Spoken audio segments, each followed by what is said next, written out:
Hi everyone and welcome to Building Academic Confidence. My name is Marissa Ayala and I'm the Special Programs Intern for the School of Social Ecology Student Services.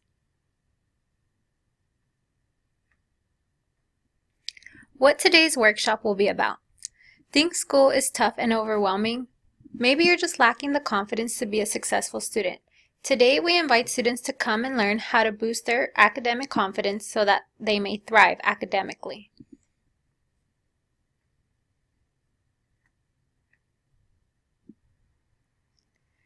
Our student learning outcome. In this workshop, we want students to understand what the imposter syndrome is and how important it is to believe in their capabilities to do well academically and be empowered by them.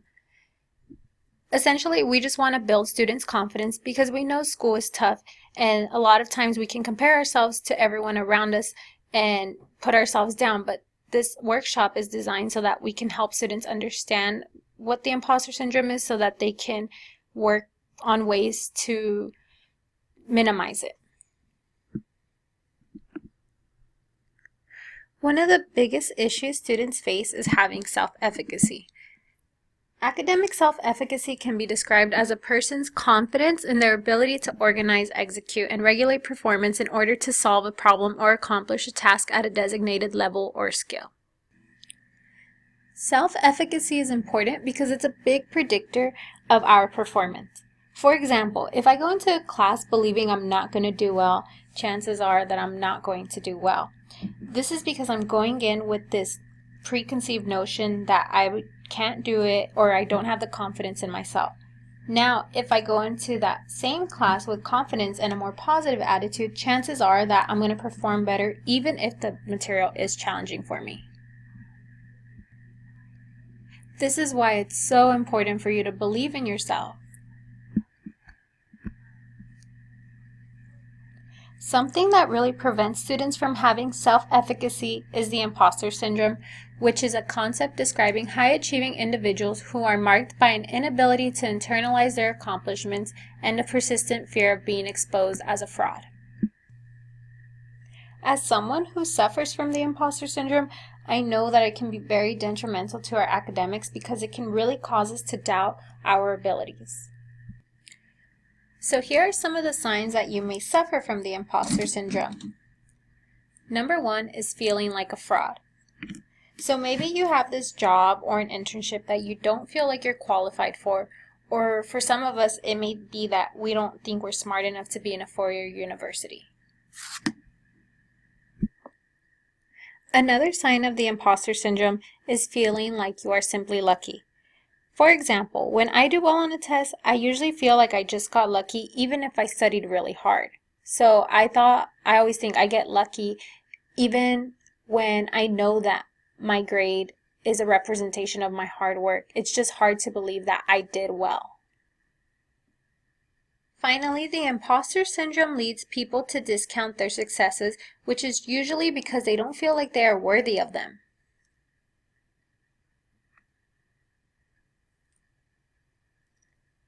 So now, let's learn some tips and techniques that you can use to build your academic confidence and so that you can turn off those little voices in your head that tell us you're not good enough.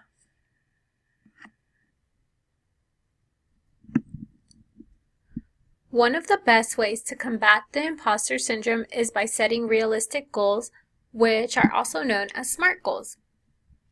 I know that in my experience, it's hard to believe in my capabilities because in the past I would set goals that I couldn't accomplish. So when I started setting more realistic goals or SMART goals, it was more likely that I could accomplish them and it would build my confidence for the next time around. So now let's go a little bit over what SMART goals are. SMART goals are goals that are specific. So determine exactly what you want to accomplish and be as specific as you can about it. For example, don't just say you want to do well in your psychology class. Determine what well means for you. So rather than just saying, hey, I want to do well, maybe you give yourself a more specific goal, such as this quarter in this psychology class, I want to get a B. Next, make sure that your goal is measurable. which in this case it is because you said you want to get a B in your class. So by saying you want to get a B, that's very specific and measurable. You can measure it by the grade you get. Now check that your goal is achievable and that you have an action plan. Are you somebody that can get a B if you put in the hard work? Or maybe you decide, I'm going to study every day for 20 minutes for this class. So have a plan. Now check that your goal is relevant. Think about why this goal is significant in your life and why you want to achieve it. So maybe going back to the same example, you want to get a B in your psychology class because you're a PSB major and you're possibly thinking about going to graduate school for psychology. So in this case, your goal would be relevant because it has to do with your future and what you want to do. Now, finally, make sure that your goal has a time limit. For example, in this case, it would because you want to get a B in your class, which is by the end of the quarter. Now your goal has a deadline and you can work harder to accomplish it by that deadline. Now you can see why it is so important to set SMART goals. They're important because when you set SMART goals, it's more likely that you will accomplish them, and accomplishing our goals can be one of the best feelings. I know for me, it really improves my confidence because I know that I set a goal and I achieved it. Another way you can build your academic confidence is by getting better at managing your time. So I know this is something that we all struggle with because we all have a lot on our plates, or we're balancing a lot of activities and work and school or internships. So let's go over some ways that you can manage your time. Read your syllabus ahead of time. During the first couple weeks of class, read your syllabus, get a feel of how the quarter's going so that you can plan ahead and make a schedule. So you can start by putting dates in your planner, figure out when assignments are due, plan ahead if you can. If you know you're going to be really busy a certain week, maybe you can do the reading for that week ahead of time. Make a schedule so that you know what's going on and you don't fall behind. If this is a little overwhelming, make smaller checklists just to make sure you're up to date and you're staying on top of your activities. So maybe you'd make a checklist every week for that class where you list the assignments you need to do and you get those done ahead of time. Keeping a planner or checklist or schedules will help you stay more organized, which is really good because staying more organized means that we keep on top of our assignments and we're not as stressed, which can really have a big impact on our health. Next, if you're struggling, talk to your professors. I know this is a hard one because we don't feel like we can speak to our professors or we're intimidated, and it's really hard to go in for office hours. I know I don't particularly love it, but if you're struggling, do it. It will help a lot. Professors and TAs are there to help you. This is the reason that they host office hours. They want you to do well. So I know it's hard, but go in and talk to them. Because I know that in my experience, office hours have really helped me because think about it. Professors are the ones who make the test, so they help you and they can guide you to the best way to study. And professors were once students just like us, so they understand that things may get difficult at times. So don't hesitate to go in and ask them for help. Whatever you do, try not to compare yourself to others. I know this one's a tough one for everyone. And being in college means that we're surrounded by smart and capable people, but you too are one of these smart and capable people. If not, you wouldn't be here. So don't compare yourself to everyone around you. And it's important to understand that every person has different academic strengths and weaknesses. So maybe you're in a math class and you don't feel as smart as the person sitting next to you. But think about it. Maybe math just isn't your subject or you struggle more with it. And everyone has different strengths and weaknesses, so try not to compare yourself in that aspect. Just try to focus on your own performance and growth, because by focusing on your own performance, you begin to develop your own abilities and you can minimize the comparing, which can be really harmful to your academics. So honestly, just be kind to yourself. Think positively. I know it's hard, but understand that you are smart enough and you have so much potential. So don't try not to put yourself down. Turn off all those little voices in your head that make you feel like you're not good enough. Because if you weren't good enough, you wouldn't be here. So we know that's not the case.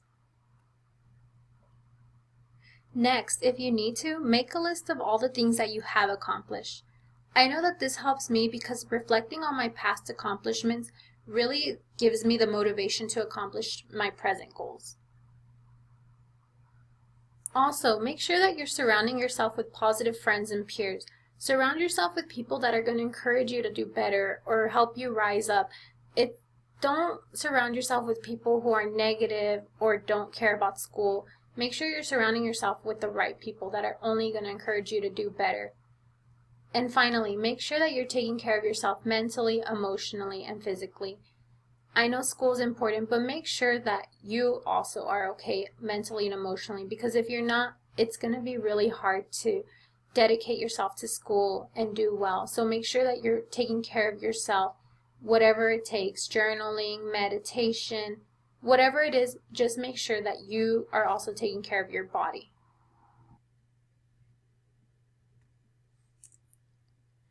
Doing everything we talked about will help you build your resilience.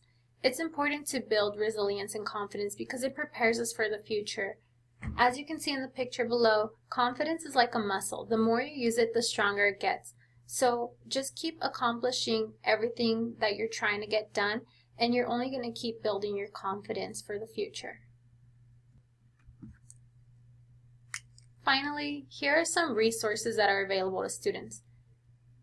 Know that you pay for these resources and they're only there to help you. If you're paying for them, take advantage of them.